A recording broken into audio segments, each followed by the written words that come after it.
नमस्कार, स्वागत है आपका। आज हम बात करेंगे भद्रा के बारे में। ज्योतिष शास्त्र में भद्रा को एक विशिष्ट स्थान प्राप्त है। पंचांग गणना एवं मुहूर्त शास्त्र में भद्रा का विशेष विचार किया जाता है। भद्रा को किसी भी मांगलिक कार्य के लिए अनुकूल नहीं माना गया। भद्रा काल में मंगल उत्सव की शुरुआत या समाप्ति अशुभ मानी जाती है। भद्रा काल की अशुभता को ध्यान में रखते हुए व्यक्ति शुभ कार्यों को इस समय पे नहीं करते। आइए जानते हैं आखिर भद्रा होती क्या है और इसे अशुभ क्यों माना जाता है। पुराणों के अनुसार भद्रा भगवान सूर्य देव की पुत्री और शनि देव की बहन है। शनि की तरह ही इनका स्वभाव भी काफी सख्त बताया गया है। इनके स्वभाव को नियंत्रित करने के लिए ही भगवान ब्रह्मा ने इन्हें काल गणना या पंचांग के एक प्रमुख अंग विष्टिकरण में स्थान दिया। इसीलिए विष्टि को दूसरा नाम भद्रा प्राप्त है। भद्रा की स्थिति में कुछ शुभ कार्यों जैसे कि यात्रा करना, उत्पादन का कार्य करना इत्यादि कार्यों को निषेध माना गया है। यूं तो भद्रा का शाब्दिक अर्थ है कल्याण करने वाली, लेकिन इस अर्थ के विपरीत भद्रा या विष्टिकरण में शुभ कार्य निषेध बताए गए हैं। ज्योतिष विज्ञान के अनुसार अलग अलग राशियों के अनुसार भद्रा तीनों लोकों में घूमती हैं। जब यह मृत्यु लोक में होती हैं, अर्थात पृथ्वी में वास करती हैं, तब सभी शुभ कार्यों में बाधक या उनका नाश करने वाली मानी गई हैं। प्रत्येक मास में शुक्ल पक्ष के अष्टमी और पूर्णिमा के पूर्वार्ध में एकादशी और चतुर्थी तिथि के उत्तरार्ध में भद्रा होती है। इसी प्रकार कृष्ण पक्ष में तृतीया और दशमी तिथियों के उत्तरार्ध में तथा सप्तमी और चतुर्दशी के पूर्वार्ध में भद्रा होती है।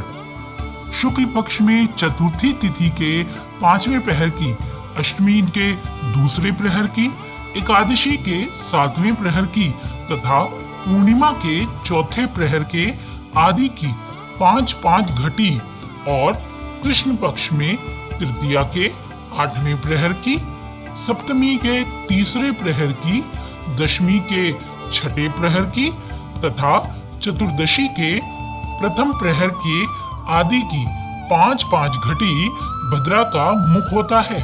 यह सभी कार्यों में अशुभ माना जाता है।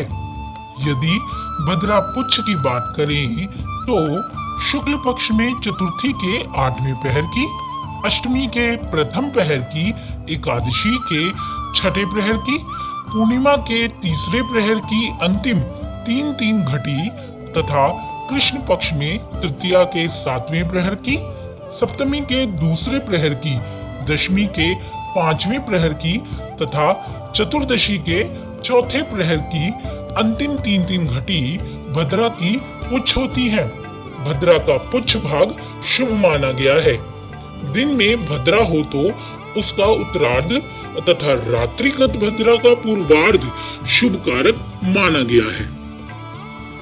इसी प्रकार भद्रा वास के विषय में भी विचार मिलता है। कुंभ, मीन और कर्क सिंह इन 4 राशियों में भद्रा का निवास मृत्यु लोक में अर्थात पृथ्वी में होता है। मेष, वृष, मिथुन और वृश्चिक राशियों में स्वर्ग में भद्रा निवास करती है तथा कन्या, धनु, तुला और मकर राशियों में भद्रा का निवास पाताल में बताया गया है। भद्रा का निवास जिस स्थान में जिस लोक में होता है, उसी लोक में उसके फल का निर्धारण करने का विचार भी बताया गया है। शुक्ल पक्ष की भद्रा वृश्चिक संज्ञक तथा कृष्ण पक्ष की भद्रा सर्प संज्ञक मानी गई है। कुछ विद्वानों का मत है कि दिन की भद्रा सर्प संज्ञक तथा रात्रि की भद्रा वृश्चिक संज्ञक होती है।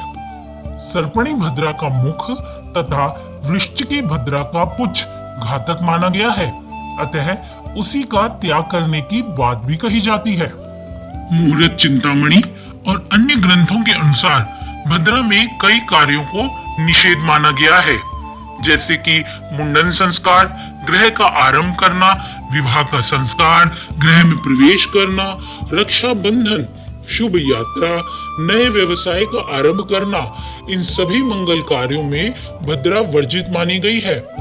इसी अनुसार मुहूर्त मार्तंड भी भद्रा को अनुकूल नहीं बताते हैं। कश्यप ऋषि ने भद्रा का अति अनिष्टकारी प्रभाव बताया है। उनके अनुसार जिस व्यक्ति को मंगल कार्य भद्रा के समय करना पड़ता है, उसके लिए उस कार्य का अनुकूल होना असंभव सा होता है।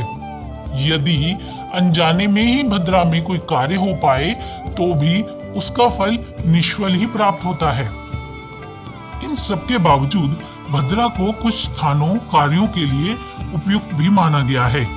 भद्रा को कठोर कर्म के लिए काफी उपयुक्त माना गया, जैसे कि अग्नि के कार्य, युद्ध करने का कार्य, किसी को कैद करने का कार्य, विष आदि का उपयोग, विवाद संबंधी कार्य, क्रूर कर्म, शस्त्रों का उपयोग, ऑपरेशन, शत्रु का उच्चाटन, पशु संबंधी कार्य या मुकदमे से संबंधित कार्य, शत्रु के दमन का कार्य, यह कार्य भद्रा में अनुकूल माने जाते हैं।